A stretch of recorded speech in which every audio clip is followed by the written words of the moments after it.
Good afternoon po. Welcome to DPWH Sorsogon 2nd District Engineering Office, Payawing, Juban, Sorsogon. Scheduled for today's pre-bid conference are the following: 24FL0108, Construction of Water Supply System, Level 2 at Barangay Sisigon, Matnog, and Barangay Lago to Barangay Alegria, Barcelona, Sorsogon, Cluster 26, Matnog, Sorsogon, and Barcelona, Sorsogon. And 24FL0109, Construction of Water Supply System, Level 2 at Barangay Bacolod to Poblacion, Juban, Sorsogon. Today is August 7, 2024, and present here are the following: Dave Clint Almilla, BAC Chairman; Chloe F. Galaros, BAC Member; Russell Joy P. Rocha, Planning Representative; Glenn L. Inicio, BAC Secretariat; Levi Tura Jr., BAC Member; Nathaniel B. Alegria, BAC Secretariat; and Dian Albay, IT Support Staff. Mr. Chair, meron na po tayong quorum and wala po tayong representative from Canada. Good afternoon po. Since the quorum was declared, this pre-bid opening of pre-bid conference is now called to order. Our agenda po for today is as follows: basic contract data, guidelines in submission of bids, requirements of bidding documents, eligibility criteria, documents to be submitted by the bidders, criteria and procedures for the eligibility check, preliminary examination of bids, detailed evaluation of bids, post-qualification, and award. Questions, comments from bidders, and replies of BAC and the other representatives of procuring entity. Summary of proceedings, including bid bulletins to be issued, and other matters. To discuss to us the basic contract data is Engineering Russell P. Rocha. Thank you, sir. For basic contract data with contract ID 24FL0108 with contract name, Construction of Water Supply System, Level 2 at Barangay Sisigon, Matnog, and Barangay Lago to Barangay Alegria, Barcelona, Sorsogon. Contract location, Matnog, Sorsogon, and Barcelona, Sorsogon. Approved budget for the contract is 9,900,000 pesos. Brief description: construction of water supply system. Source of fund is the FY 2024 CAA with contract duration of 120 calendar days. Cost of bidding documents is 10,000 pesos. Submission of bids is scheduled on August 20, 2024 until 10 a.m.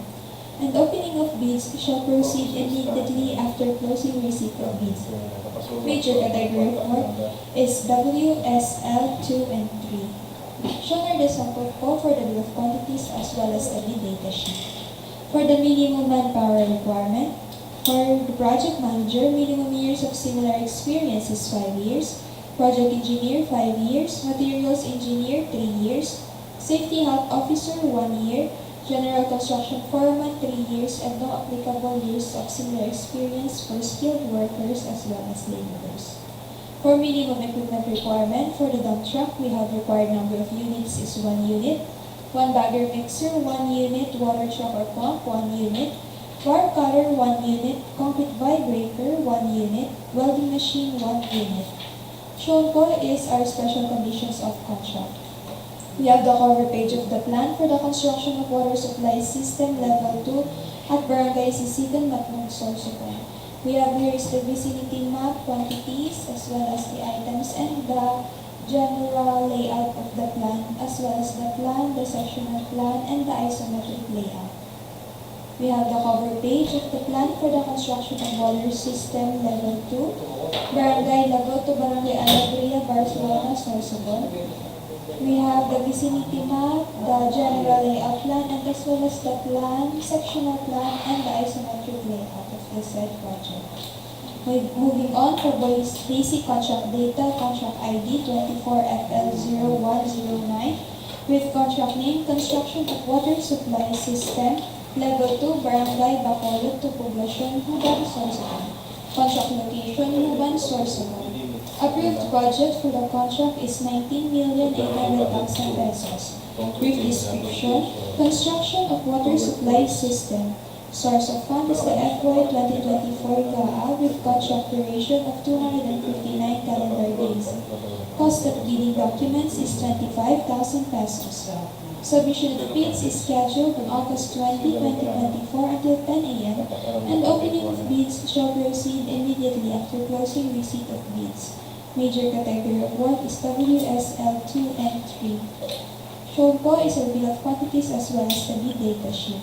For the minimum manpower requirement, for project manager, minimum years of similar experience is 5 years, project engineer 5 years, materials engineer 3 years, safety health officer 1 year, general construction foreman 3 years.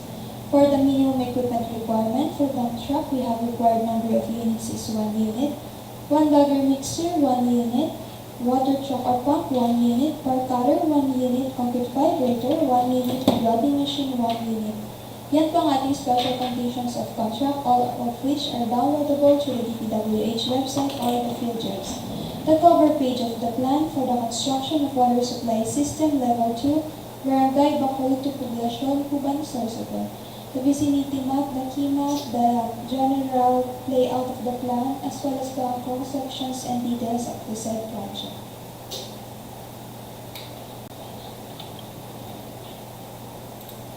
Submission and receipt of be submitted to the bank on the date, time, and either at its physical address or through online submission specified in the instruction to bidders, through its bidders' duly authorized representative in a 2-envelope system, where the eligibility and technical requirements are enclosed in one envelope and the financial requirements in another envelope. Eligibility and technical envelope and financial envelope shall then be enclosed in one single envelope. Bid validity shall be 120 calendar days from the date of the opening of bids. Each bidder shall submit one copy of the first and second components of its bid. The procuring entity may request additional hard copies or electronic copies of the bid. However, failure of the bidders to comply with the said request shall not be a ground for disqualification. The procuring entity allows the submission of bids through online submission or any other electronic means. The bidder shall submit an electronic copy of its bid, which must be digitally signed. An electronic copy that cannot be opened or is corrupted shall be considered non-responsive and thus automatically disqualified. Each envelope shall contain the name of the contract to be bid, name and address of the bidder, recipient bank, procuring entity, and the markings "Do not open before the date, time of the opening of bids." The procuring entity requires additional copies of the technical and financial documents. Each copy of the document shall also be enclosed in a separate envelopes marked as Copy 1 Technical Documents and Copy 1 Financial Documents. Both envelopes shall be enclosed in a single envelope marked Copy 1 Bid. Each envelope shall contain the name of the contract to be bid, name and address of the bidder, the recipient bank, procuring entity, and the markings "Do not open before the date, time of the opening of bids." Unsealed or unmarked bid envelopes, or in case of electronic bid submission, not in compressed archive folders and are not password protected, are rejected. Improperly sealed and marked bid envelopes or not properly compressed and password protected will be accepted, provided that a bidder or its duly authorized representative shall acknowledge such condition of the bid as submitted. The bank assumes no responsibility for the misplacement of the contents of the improperly sealed or marked bid or its premature opening as per Section 25.9 of the IRR. Electronic submission and receipt of bids. Meron po tayong two modes of submission of bid, either manual submission of bid or electronic submission of bid. A bidder may opt only one mode lang po sa pag-submit ng bid. For manual submission of bid, yan po ay sa Box Secretariat Office, DPWH Sorsogon, 2nd DO, Barangay Payawin, Gubat, Sorsogon. For electronic submission of bids, yan po ay sa electronicbids_sorsogon2 at dpwh.gov.ph. Guidelines through electronic means. Use a two-factor security procedure consisting of an archive format compression and password protection to ensure security, integrity, and confidentiality of the bids submitted. Allows access to a password-protected bidding documents on opening date and time. The passwords for accessing the file will be disclosed by the bidders only during the actual bid opening, which may be done in person or face-to-face through video conferencing, webcasting, or similar technology. capable of generating an audit trail of transactions to ensure security, integrity, and authenticity of bid submissions. Bids submitted after the deadline shall not be accepted. The BAC Secretariat shall notify in writing all bidders whose bids it has received through its PhilJEP's registered physical address or official email address within 7 calendar days from the date of the opening of bids. Modification of bids. Bid modifications must be submitted before the deadline of submission of bids. The bidder shall not be allowed to retrieve its original bid. However, the bidder may submit new bid equally sealed, properly identified, linked to its original bid, and marked as a modification. Withdrawal of bids. Letter of withdrawals must be received prior to the deadline for submission and receipt of bids.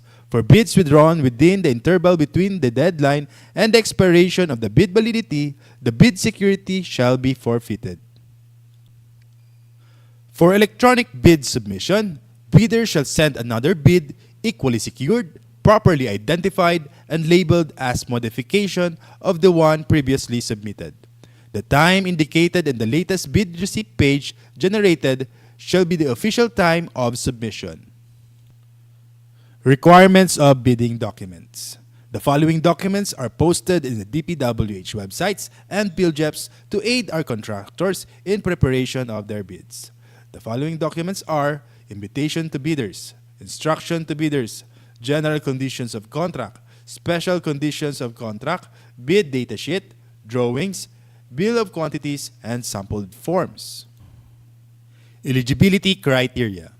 To be eligible to participate in the bidding of the said projects, a bidder must be a duly licensed Filipino citizen for sole proprietorships, partnerships duly organized under the laws of the Philippines, and of which at least 60% of the interest belongs to the citizens of the Philippines, corporations duly organized under the laws of the Philippines, and of which at least 60% of the outstanding capital stock belongs to the citizens of the Philippines, cooperatives duly organized under the laws of the Philippines, or persons, entities forming themselves into a joint venture as per Section 23.4.2 of the IRR. Foreign bidders may be eligible to participate in accordance with the guidelines issued by the GPPB as per Section 23.4.2.2 of the IRR.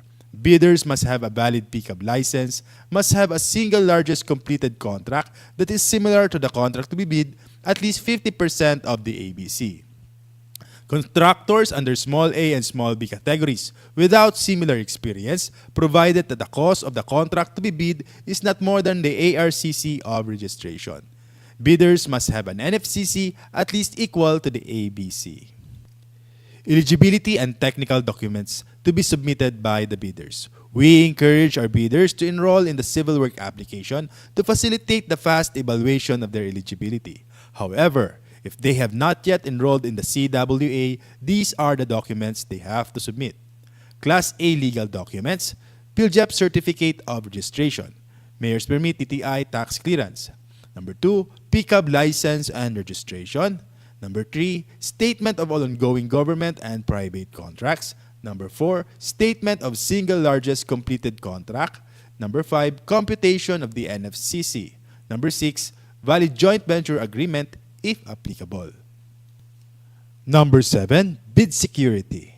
Number 8, project requirements, organizational chart for the contract to be bid, list of contractors' key personnel, list of contractors' major equipment units, owned, leased, or under purchase agreement. Number 9, omnibus sworn statement duly notarized as per GPPB Resolution Number 16, 2020.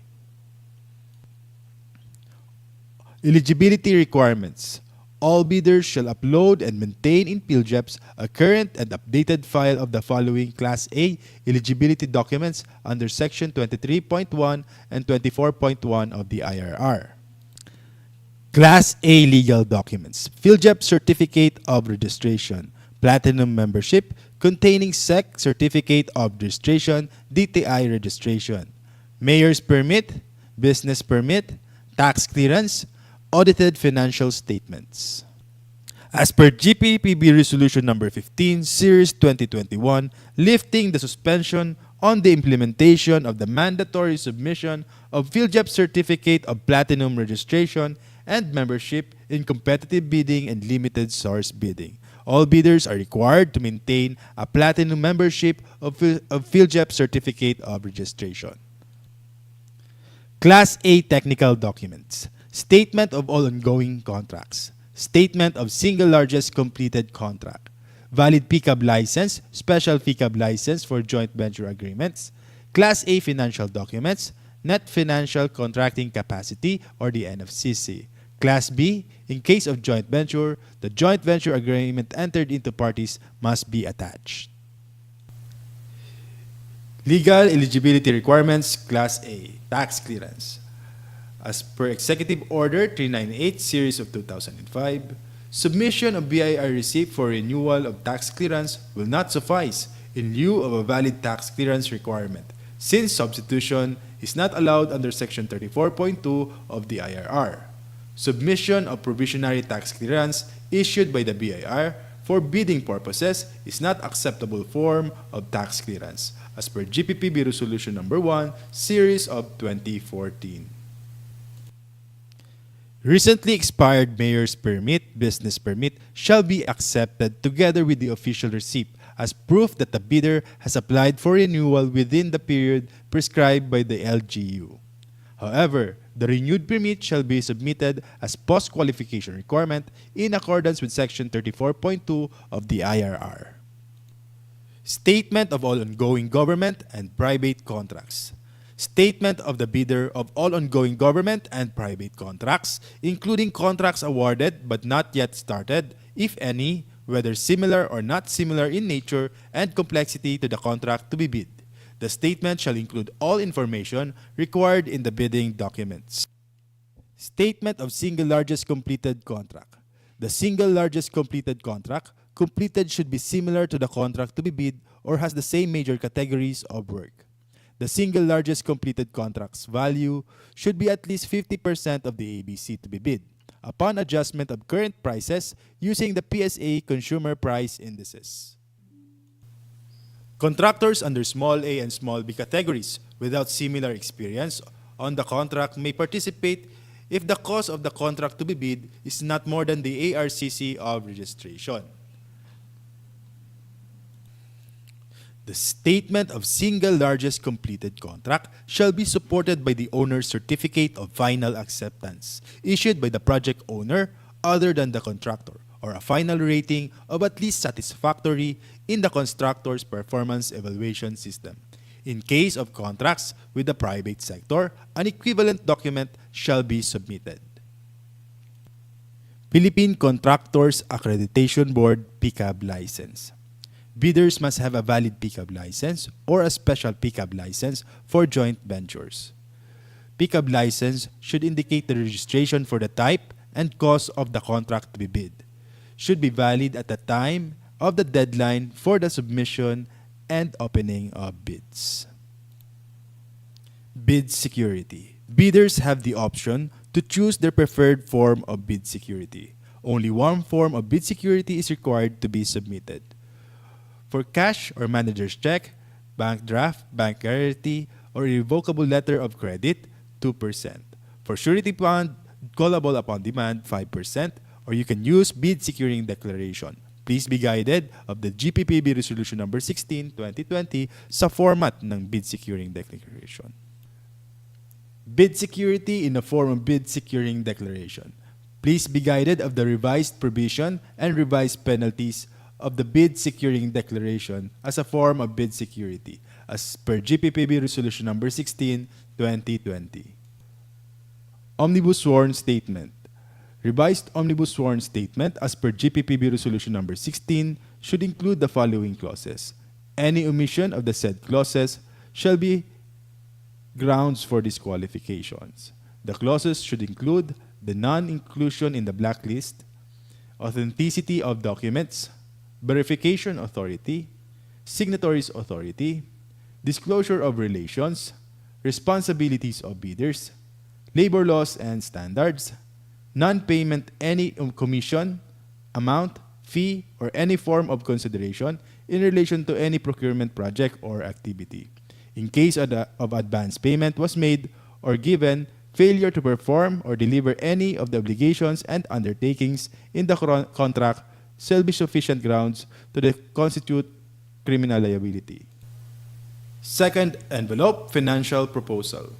The second envelope shall contain bid form, summary of bid prices in the bill of quantities, detailed estimates including a summary sheet indicating the unit prices of materials, labor, and equipment, cash flow by quarter, month, and payment schedule, other documents required in the bidding documents.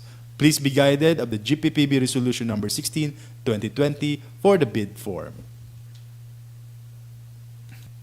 Detailed evaluation of bids. Unless the instruction to bidders specifically allows partial bids, those not providing all the required items shall be considered non-responsive.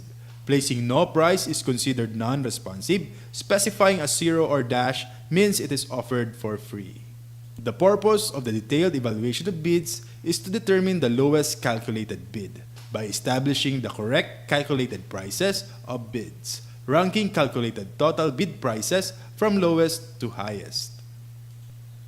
The method, a non-discretionary criterion, shall be used which shall include consideration of completeness of bids and minor arithmetical corrections. Results shall be contained in the abstract of bids. For the detailed evaluation of bid, in case of discrepancies between bid prices in figures and bid price in words, the bid price in words shall prevail. Total price per item versus the unit price for the item times the quantity, the unit price for the item times the quantity shall prevail. The stated total price versus the actual sum of prices of component items, the actual sum of prices of component items shall prevail. Unit cost in the detailed estimate versus the unit cost in the bill of quantities. The unit cost in the bill of quantities shall prevail.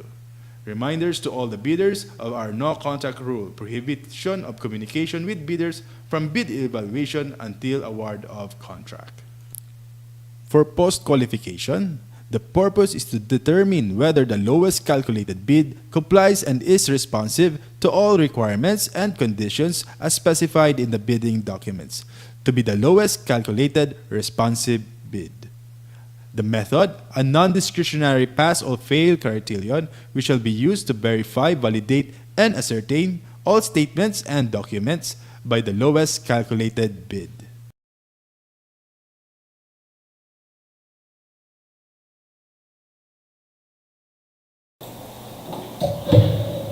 Any questions po? Comments? Pa-remind ko lang po ulit yung mga contractors natin sa full implementation po na only qualified and competent projects to be used shall be allowed to handle DPWH projects. Yun lang po. Since you have no more matters to discuss, this pre-bid conference votes now.